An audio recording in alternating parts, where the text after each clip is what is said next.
Chapter 3। ये बिल्कुल वही किशोरी थी, दुबले पतले, शहद जैसे रंग के कंधे, नर्म मुलायम पीठ, नन्हा सा सिर।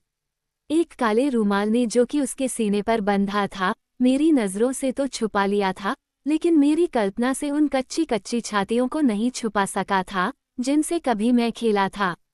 वही छोटा सा तिल, वही अंदर को धंसा हुआ पेट और उभरे हुए कूल्हे जिन पर कभी मैंने अपने होठों की छाप छोड़ी थी। ऐसे लगता था जैसे मैं अचानक 25 वर्ष पीछे चला गया हूँ। उस समय मेरे अंदर अचानक जो बिजली सी चमक और कपकपी जागी थी, जज्बात का मेरे अंदर जो तूफान उठा था, उसे उसी तरह से बताना बहुत मुश्किल है। मुझे लगा जैसे वह मेरी डॉक्टर है जो मुझे मेरी तमाम तकलीफ़ों से राहत दिला देगी। एक फिल्मी हीरो जैसा सुंदर मैं जब उसके पास से गुजरा, तो मैं उसकी सुंदरता की तुलना अपनी 25 वर्ष पहले मर चुकी दुल्हन से कर रहा था, जिसने कभी समुद्र के किनारे मुझे एक राजकुमार बना दिया था। मुझे क्या पता था कि मेरी लोलिता आने वाले समय में उसको कहीं बहुत पीछे छोड़ चुकेगी। लेकिन मुझे कोई गलतफहमी नहीं है। मैं जानता हूँ कि मेरे जज इस सबको एक पागल की बकवास ही समझेंगे। जिस समय मिसेज हेज मुझे बगीचे में ले जा रही थी, तो मेरे घुटने पानी में पड़ रही अपनी परछाई की तरह कांप रहे थे और मेरे होंठ सूखकर रेत की तरह हो रहे थे। वह मेरी लो थी, मिसेज हेज ने कहा, और ये मेरे लिली है। हाँ, मैंने कहा, हाँ, बहुत ही खूबसूरत। एक महामारी के कारण रिमसेडल के स्कूलों में गर्मियों की छुट्टियों कर दी गई थी। 1947 की उस जून में, जबकि स्कूल बंद होने के कारण लोलिता घर पर ही रहती थी, मैं उसे हर समय घर के अंदर ही देखता था। मुझे आज भी वह दिन बिल्कुल साफ तौर पर याद है, क्योंकि मैंने उन दिनों को अपनी डायरी में कैद रखा है। बृहस्पतिवार को काफी गर्म दिन था। अपनी लोलिता के दर्शन के लिए मैंने अपने बाथरूम की खिड़की को चुना। घर के पीछे और वह एक तार से कपड़े उतार रही थी। इसके बाद वह टहलती हुई बाहर निकल गई। उसने नीले रंग की जीन्स पहनी हुई थी। उसकी एक एक अदा मेरे शरीर के तारों को झंझना रही थी।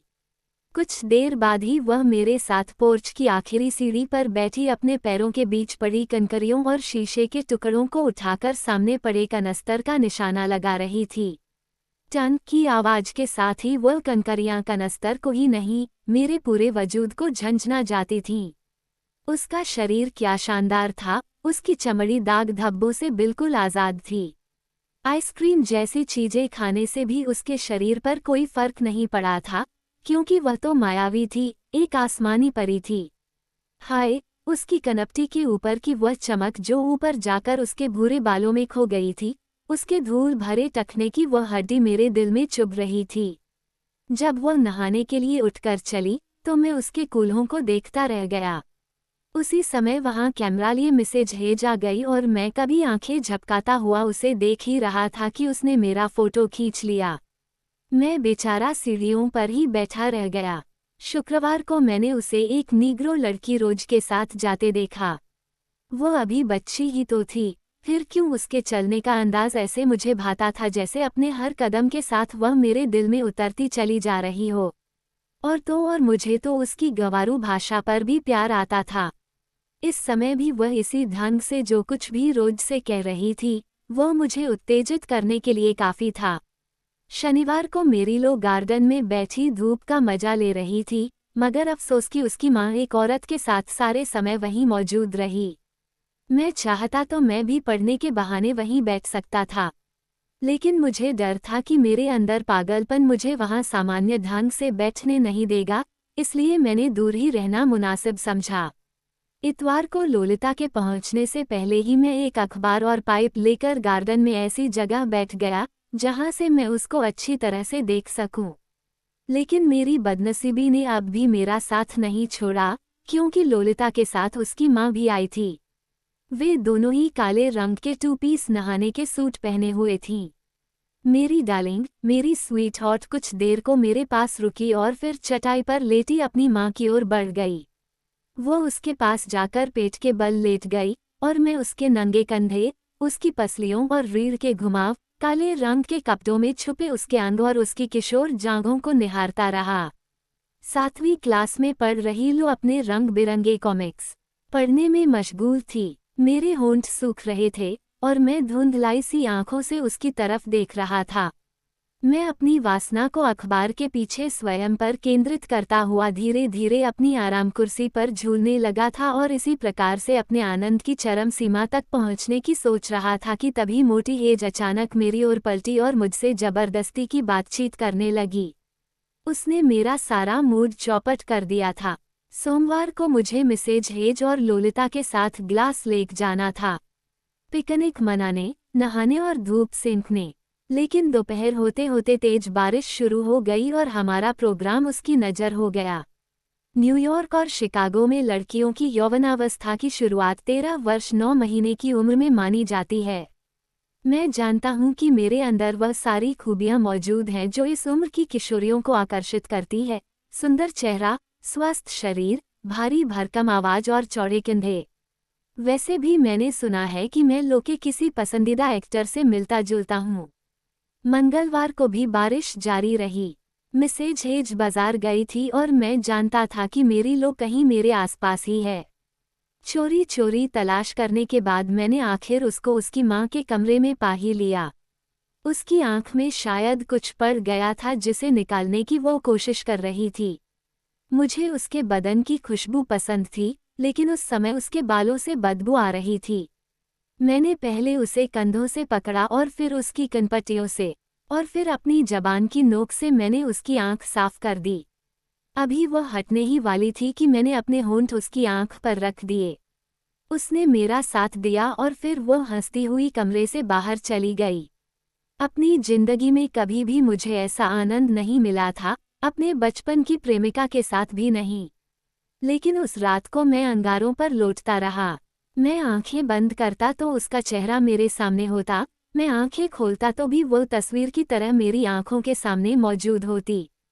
मैंने उसकी तारीफ में एक कविता लिखी, लेकिन फिर उसे फाड़ डाला। शब्दों में उसकी खूबसूरती का बयान करना नामुमकिन था। उसके सुनहरे बाल, उसके सुर्ख होंठ, काश मैं कोई लेखिका होता और उसके नग्न शरीर की खूबसूरती देख सकता। लेकिन मैं तो लंबा चौड़ा, बालों भरे सीने और घनी भावों वाला हम्बट था। मेरे हर विचार में लोलिता थी, मेरा हर विचार लोलिता के इर्द गिर्द था। बुधवार को जबकि मैं घर से बाहर निकल रहा था और उसी समय वह अंदर जा रही थी, वह मुझसे अपनी मधुर आवाज में बोली, कल को मुझे और तुम्हें ग्लास लेक पर ले जाने के लिए माँ को तैयार करो। न सिर्फ मेरे अंदर का बल्कि बाहर का सारा माहौल भी उसकी चमक दमक से जगमगा उठा। बृहस्पतिवार से पिछली शाम को गार्डन में हम तीनों फर्श पर तकिए बिछाए बैठे हुए थे, मिसेज हेज, लोलिता और मैं। गर्मी भरी शाम का धुंधलका धीरे धीरे रात के गहरे अंधेरे में तब्दील हो चुका था। जाड़ों में देखी एक फिल्म की कहानी अभी मिसेज हेज ने सुनाई थी, जिसमें एक बॉक्सर एक बूढ़े पादरी के सामने जाने पर खुद को कमजोर महसूस करने लगा था। लो किसी तरह मेरे और मिसेज हेज के बीच घुस आई थी। मैंने भी अपने कनाडा के दौरे की एक हंसी मजाक से भरी झूठी कहानी सुनानी शुरू कर दी, जिसमें मैंने साइकिल से एक सफ़ेद भालू को मार गिराया था। इस सब के दौरान मुझे लोलिता के करीब होने का एहसास सताता रहा और मैं कहानी सुनाते सुनाते बार बार बहाने से उसे छू लेता और कभी अपने होंठ उसके बालों के करीब ले जाता।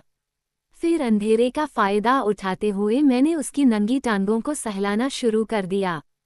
कभी मेरा हाथ उसकी कमर को सहलाने लगता और वह भी अपनी ओर से मेरा भरपूर साथ देती रही। मेरा हाथ उसकी टांग से बढ़कर उसकी जांघों तक जा पहुंचा और फिर अपनी मंजिल की तरफ रेंगने लगा। मेरा सारा शरीर कठोर होता जा रहा था, ये जानते हुए भी कि ऐसा करने का कोई फायदा नहीं है। मैं अपने आनंद की दुनिया में खोता जा रहा था कि तभी मिसेज हेज ने घोषणा की कि अब लो के सोने का समय हो गया है। मजबूरन मेरी लो को जाना पड़ा और मैं मिसेज हेज के साथ तन्हा रह गया। वो लगातार सिगरेट फूंक रही थी। मिसेज हेज मुझे बताने लगी कि लोलिता 1 साल की उम्र से ही जिद्दी और चिड़चिड़े स्वभाव की रही थी। उस समय भी वह अपने झूले से बार बार अपने खिलौने फेंकती और अपनी माँ को उन्हें उठाकर वापस देने को मजबूर करती रहती थी। और अब 12 साल की होने पर तो वह एक लगातार रहने वाला सिरदर्द बन गई थी। पढ़ाई में भी वह कमजोर थी, हालांकि पिस्की के मुकाबले यहाँ रेमसेडल में कुछ बेहतर हो गई थी। पिस्की मिसेज हेज के मायके का शहर था। ये रिमसेडल वाला घर उसकी स्वर्गीय सास का था और यहाँ वह सिर्फ 2 साल पहले ही आई थी। पिस्की में वह ऐसी क्यों हो गई थी? मैंने पूछा। ये तो इस उम्र में होता ही है। इस उम्र से मैं भी गुजर चुकी हूँ। बचपन में साथ के लड़कों की छेड़खानी, कभी उनका बालों को खींचना तो कभी छातियों को नोचना, स्कर्ट उठा देना, इस सब के बाद चिड़चिड़ा हो जाना स्वाभाविक ही है।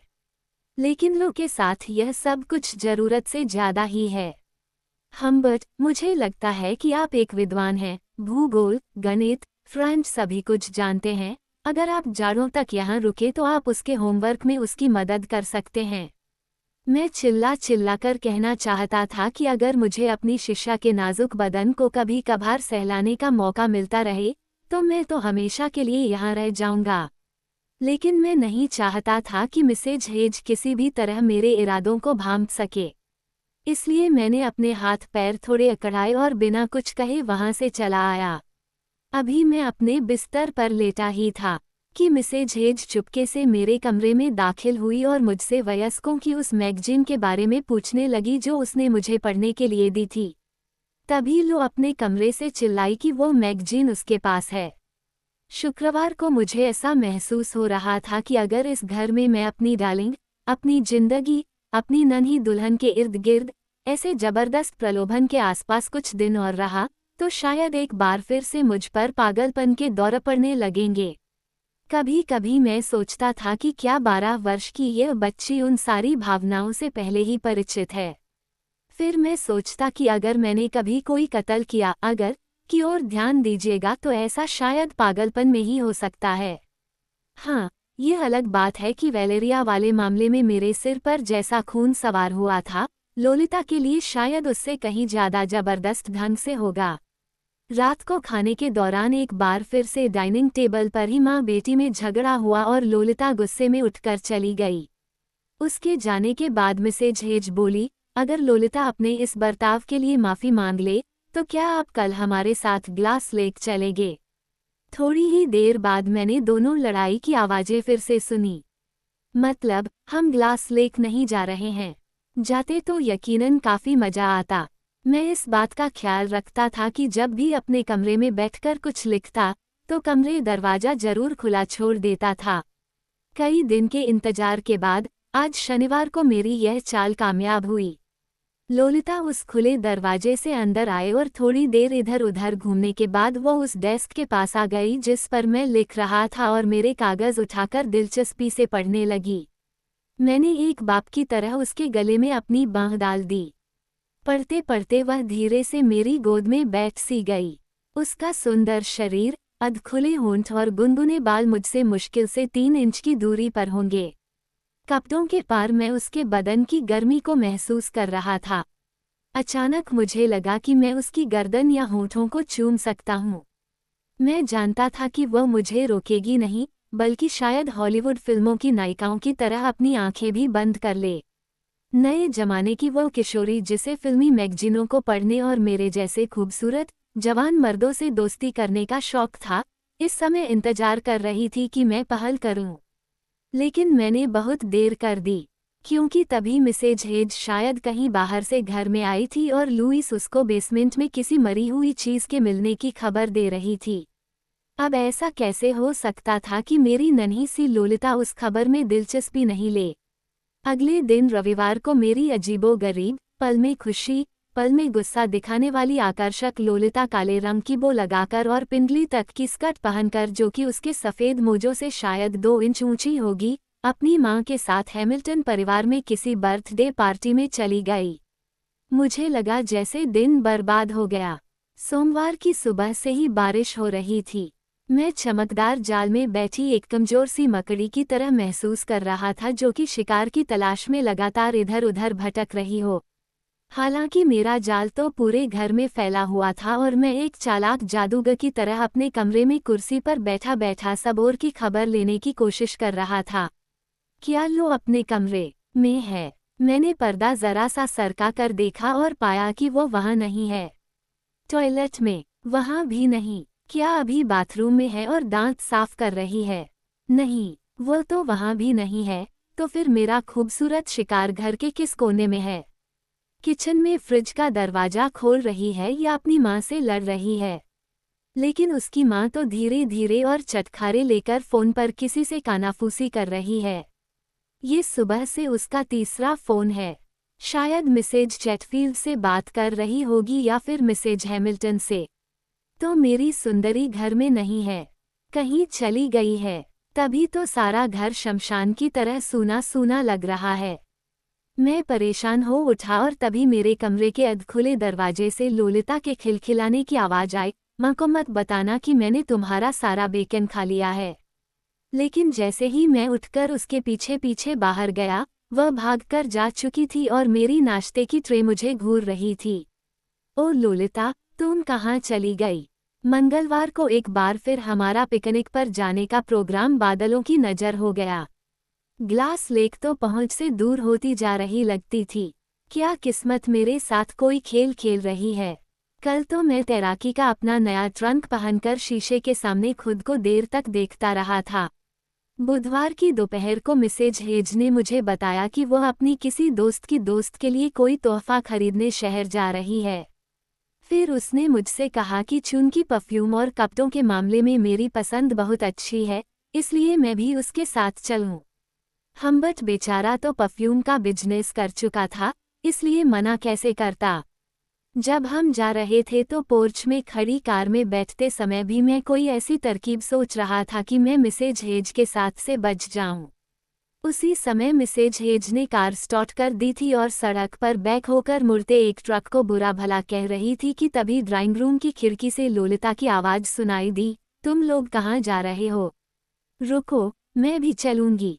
उसकी ओर ध्यान मत दीजिए, मिसेज हेज ने कहा। लेकिन तब तक लोलिता दौड़ती हुई वहां पहुंच चुकी थी और मेरी ओर का दरवाजा खोल रही थी। ये हरकत बर्दाश्त करने लायक नहीं है, मिसेज हेज ने कहा। लेकिन लो खुशी से लगभग कांपती हुई मुझसे बोली, अपने कूल्हे उधर हटाओ। लो, मिसेज हेज चिल्लाई और मेरी तरफ ऐसे देखने लगी जैसे मैं अभी लोलिता को उठाकर बाहर फेंक दूंगा। एक झटके के साथ कार को आगे बढ़ाते हुए मिसेज हेज बोली, कोई बच्चा इतना भी बदतमीज हो सकता है? ये चीज़ मेरी बर्दाश्त से बाहर है। वह जानती है कि मैं उसे साथ नहीं ले जाना चाहती। अभी नहाई भी नहीं है, ऊपर से यह बदतमीजी। अब तक तो मेरी उंगलियों के पोरों ने उस बच्ची की जीन्स को सहलाना शुरू कर दिया था। मैंने देखा वह नंगे पैर थी। पैर के अंगूठे पर बची खुची नेल पॉलिश के निशान थे और साथ ही कोई टेप भी चिपका हुआ था। उसके उन प्यारे प्यारे पैरों को चूमने के लिए मैं कुछ भी लुटा सकता था। अचानक उसका हाथ मेरे हाथ में आ गया और बिना उसकी मां के देखे मैं उसके गर्म हाथ को पकड़ने, सहलाने, मसलने लगा। रास्ते भर हमारे बीच यही रहा और मैं दिल ही दिल में हुआ मांगता रहा कि बाजार कभी नहीं आए, लेकिन आखिर बाजार आ ही गया। वापसी में मेरे हाथ निराशा के अलावा कुछ नहीं आया क्योंकि मां ने बेटी को पिछली सीट पर बिठा दिया था। महीने की शुरुआत में हुई गर्मी का खामियाजा बृहस्पतिवार को ओले और हवा के सर्द झोंकों से भुगतना पड़ा। अपने कमरे में एक किताब के अंदर रखा एक कागज मुझे मिला जिस पर एक तरफ किसी बच्चे ने अमेरिका का नक्शा बनाने की कोशिश की थी और दूसरी ओर शायद अपने क्लास के सारे बच्चों के नाम लिखे थे। वे सारे नाम आज भी मुझे एक कविता के रूप में याद हैं क्योंकि उनमें वह एक नाम है जो मेरे लिए हमेशा सारे नामों से ऊपर रहेगा, डॉलर्स हेज, यानी मेरी लोलिता का नाम। शुक्रवार को मेरा जी चाहने लगा था कि भूकंप जैसी कोई बड़ी दुर्घटना हो या कोई विस्फोट हो जिसमें लोलिता की मां मारी जाए। मीलों दूर तक चारों ओर सभी लोग खत्म हो जाएं और उन अवशेषों के बीच लोलिता मेरी बाहों में आकर समा जाए। वह मेरी प्यार भरी हरकतों से हैरत में पड़ जाए और मैं अपनी हरकतों की वजह और अर्थ उसको समझाता रहूं। लेकिन ऐसा सोचने का क्या फ़ायदा? शायद मैं सुंदर और लंबा चौड़ा होने के बावजूद भी बहुत डरपोक हूँ, वरना कल जब वह मेरे कमरे में मुझे अपनी ड्राइंग की कॉपी दिखाने के लिए आई थी, तभी मैं हिम्मत से काम लेकर उसे अपना लेता। मुझे शायद हमेशा इस बात का डर लगा रहता है कि मेरे ऐसा करने से कहीं कुछ गड़बड़ न हो जाए। उसी रात को मैं अपने एक सपने को डायरी पर लिखने के लिए बैठ गया। उस सपने में हेज ने रात को खाने के समय ऐलान किया था कि चूंकि मौसम विभाग के अनुसार इतवार को धूप खिली रहेगी, इसलिए हम सब इतवार को चर्च के बाद पिकनिक मनाने लेक पर जाएंगे। इस सपने को लिखने के बाद मैं लेट गया और फिर मैंने एक आखिरी योजना बनाई। मुझे मालूम था कि मिसेज हेज लोलिता से नफरत करती है क्योंकि लोलिता मुझ पर मेहरबान है। इसलिए मैंने फैसला किया कि पिकनिक वाले दिन मैं पहले मिसेज हेज को संतुष्ट करूंगा। सिर्फ उसी से बात करता रहूंगा और फिर मौका देखकर मैं उससे कहूंगा कि मैं अपनी घड़ी या चश्मा उधर घास पर भूल आया हूं और इस बहाने मैं अपनी लो को साथ लेकर जंगल में घुस जाऊंगा। ये सोचते सोचते मैं हकीकत की दुनिया से दूर चला गया क्योंकि अब मेरे ख्यालों में जंगल के अंदर लोलिता ऐसे भ्रष्ट और नंगे ढंग से मेरा साथ दे रही थी जो कि हकीकत से कहीं दूर था। 3 बजे सुबह को मैंने एक नींद की गोली खाई और फिर मुझे एक और स्वप्न दिखाई दिया जिसमें ग्लास लेक के ऊपर बर्फ की एक तह जम गई थी और एक एस्किमो उसे तोड़ने की नाकाम कोशिश में लगा हुआ था। लेक के पास ही हेज और लोलिता घोड़ों पर दंदनाती फिर रही थीं। उनके पीछे पीछे घोड़े पर सवार मैं भी चल रहा था, लेकिन मेरे नीचे घोड़ा नहीं था। शायद स्वप्न देवता की भूल के कारण। शनिवार की सुबह को भी रात को देखे सपने के कारण मेरा दिल जोर जोर से धड़क रहा था। उसी दिन मैंने लोलिता को एक खिड़की की चौखट पर लटके हुए नीचे खड़े अखबार वाले से बात करते देखा। वो एक टी शर्ट और सफ़ेद रंग के शॉर्ट्स पहने हुए थी और दोनों के बीच में उसकी चमकीली कमर का निचला भाग दिखाई दे रहा था। मैं किसी पेंटोमाइम कलाकार की तरह चुपके चुपके उसकी तरफ बढ़ने लगा। उसके छोटे छोटे कूल्हों तक पहुंचने में मुझे घंटों लग गए होंगे। आखिरकार मैं ठीक उसके पीछे पहुंच गया, लेकिन अपने असल मकसद को छुपाने के चक्कर में मैं एक बेवकूफ़ी कर बैठा। मैंने उसकी गर्दन पकड़कर उसे जोर से हिला दिया, लेकिन जवाब में वह जोर से चिल्लाई, दूर हटो। और मुझे दांत निपोरते हुए पीछे हट जाना पड़ा, जबकि वह कमरे से निकलकर चली गई। लेकिन अब सुनिए कि इसके बाद क्या हुआ। लंच के बाद मैं एक कुर्सी पर बैठा कुछ पढ़ने की कोशिश कर रहा था कि तभी 2 नन्हे नन्हे हाथों ने पीछे से आकर मेरी आंखों को ढक लिया, जैसे वह मुझसे मेरी सुबह की हरकत का बदला ले रही हो। मैं बिना जगह बदले अपने हाथ पीछे ले जाकर उसको पकड़ने की कोशिश करता रहा और वो मुझसे बचने के लिए इधर उधर झटके खाती रही। मेरे हाथ उसकी टांगों को बार बार छू लेते थे। तभी मेरी गोद से फिसलकर किताब गिर पड़ी और मिसेज हेज की कड़कती आवाज आई, अगर यह आपकी पढ़ाई में दखल दे तो एक थप्पड़ मारना इसके।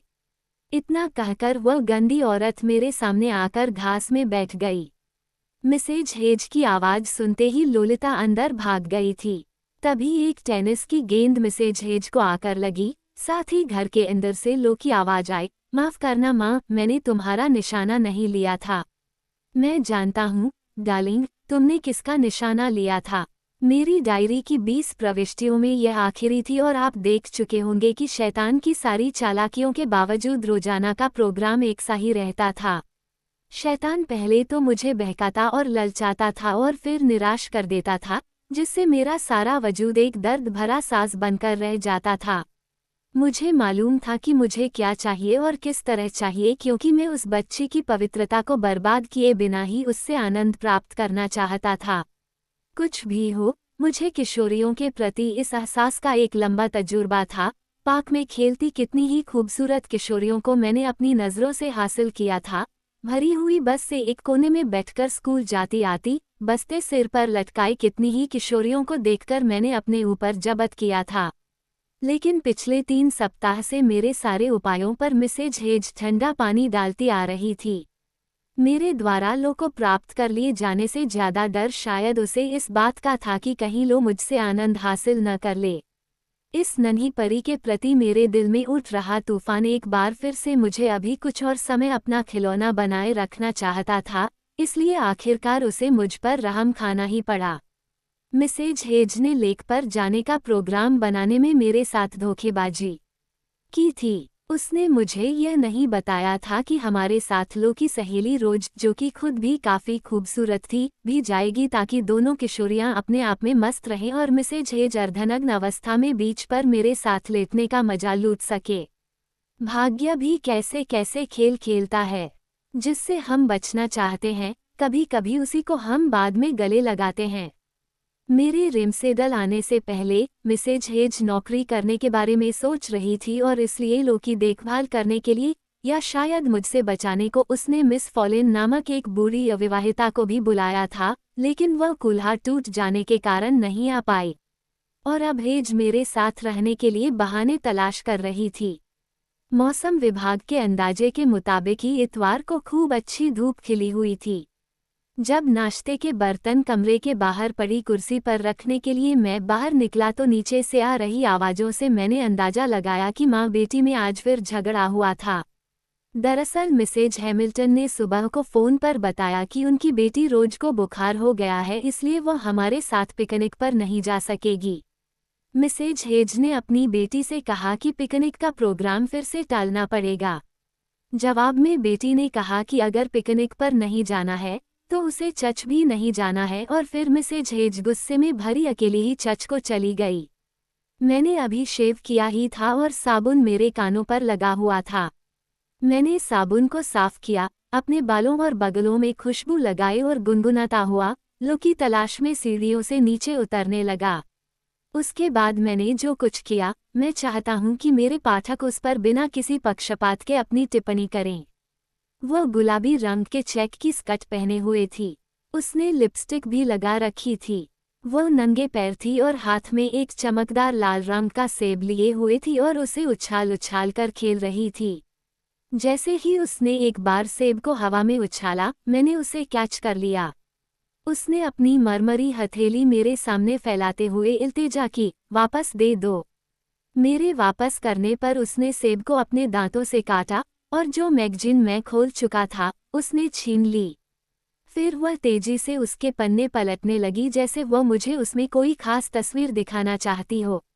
आखिरकार वह तस्वीर उसे मिल ही गई। तस्वीर में दिलचस्पी लेने के बहाने मैं उसके इतने करीब आ गया कि अब मेरी कनपटी उसके बालों को और उसका बाजू मेरे गाल को छू रहा था। उत्तेजना से आंखों के सामने छाती जा रही धुंध की वजह से मैं उस तस्वीर को साफ तौर पर नहीं देख पा रहा था और इसलिए अभी तक मेरी ओर से उस पर कोई प्रतिक्रिया भी नहीं हुई थी, जिसके कारण वह अपने नंगे घुटनों को बेसब्री से एक दूसरे से टकरा रही थी। आखिर मैंने उस मैगजीन को एक झटके के साथ वापस छीन लिया और उसे वापस लेने के बहाने वो पूरी तरह मेरे ऊपर आ रही। मैंने उसकी कलाई थाम ली और उधर मैगजीन किसी जख्मी चिड़िया की तरह नीचे गिर पड़ी। अगले ही लम्हे बहुत ही सादगी से उसने अपनी टांगें मेरी गोद में रख दी। इस वक्त मैं उत्तेजना की उस सीमा तक पहुंच चुका था जिसके बाद सिर्फ पागलपन रह जाता है। सोफे पर संभलकर बैठते हुए मैंने धीरे धीरे इस तरह हिलना शुरू किया कि उसको मेरे अंदर लगी हुई आग का अंदाजा भी न हो सके और मुझे भी कुछ ठंडक मिलती रहे। यह कोई आसान काम नहीं था। तेजी से बातें करते हुए, अपनी सांस को बार बार दुरुस्त करते हुए मेरी कल्पना की आंख लगातार अपने सुनहरी निशाने पर थी और मैं अपने घर्षण के जरिए अपने पाजामे और उसके कपड़ों तक उसकी टांगों और अपनी वासना के फोड़े के बीच की दूरी को खत्म करने की कोशिश में लगा हुआ था। साथ ही मैं उस जमाने के एक मशहूर गाने की पंक्तियां गुनगुनाने या शायद बड़बड़ाने लगा। मुझे ये डर भी लगा हुआ था कि कहीं अचानक कुछ ऐसा ना हो जाए कि मेरे अरमानों पे एक बार फिर से पानी फिर जाए, इसलिए शुरू के 1 मिनट तक मैं अपना काम ज़रूरत से ज़्यादा तेजी से करता रहा। जो गाना मैं गाने की कोशिश कर रहा था, उसने अब उसे गाना शुरू कर दिया। साथ ही वह अपना सेब भी खाती जा रही थी। मैं उसकी टांगों को सहला रहा था और जब वह अपने पैर की एड़ी से दूसरे पैर की पिंडली को खुजाती, तो उसके हिलने की वजह से मुझे अपने हिलने के कारण को छुपाने में आसानी हो जाती। उसकी टांगों को सहलाने के दौरान मेरी उंगलियों ने उसकी पिंडलियों पर बालों को महसूस किया और मैं एक अजीब सी धुंध में खो गया। जब वह सेब का बचा खुचा टुकड़ा फेंकने के लिए मुड़ी तो मैं डर गया कि कहीं उठकर चली ही न जाए, लेकिन इसके कारण तो वह मेरे और करीब आ गई और उसके बेशर्म नितंब अब ठीक मेरी गोद में थे। अचानक मुझे लगा कि मैं उस हालत तक पहुंच चुका हूं जहां से वापसी भी मुश्किल होती है और आगे जाना भी नामुमकिन होता है। मेरे सारे बदन में आनंद की लहरें एक तूफान की तरह उठ रही थीं, जिसके थमने का अब कोई चांस नहीं था। हालांकि मैं उसे थोड़ी देर तक थामे रखना चाहता था। मैं उस वक्त सारी दुनिया से बेनियाज जैसे अधर में था या फिर शायद शून्य में, क्योंकि मैंने अपने को आनंद की चरम पर पहुंचकर भी किसी तरह रोके हुआ था। और फिर वही हुआ जो होना था, तूफान की तरह मैं बह निकला, सैलाब मेरे रोके न रुका। मेरा हाथ उसकी टांगों पर फिसलता हुआ जितना ऊपर तक जा सकता था चला गया। मेरे साथ और मेरी मंजिल के बीच सिर्फ कपड़े की एक तह थी। अभी जबकि उसके बाएं नितंब से टकराकर मेरे बांध टूटे थे, उसी समय वह अपने निचले होंठ को दांतों में दबा रही थी।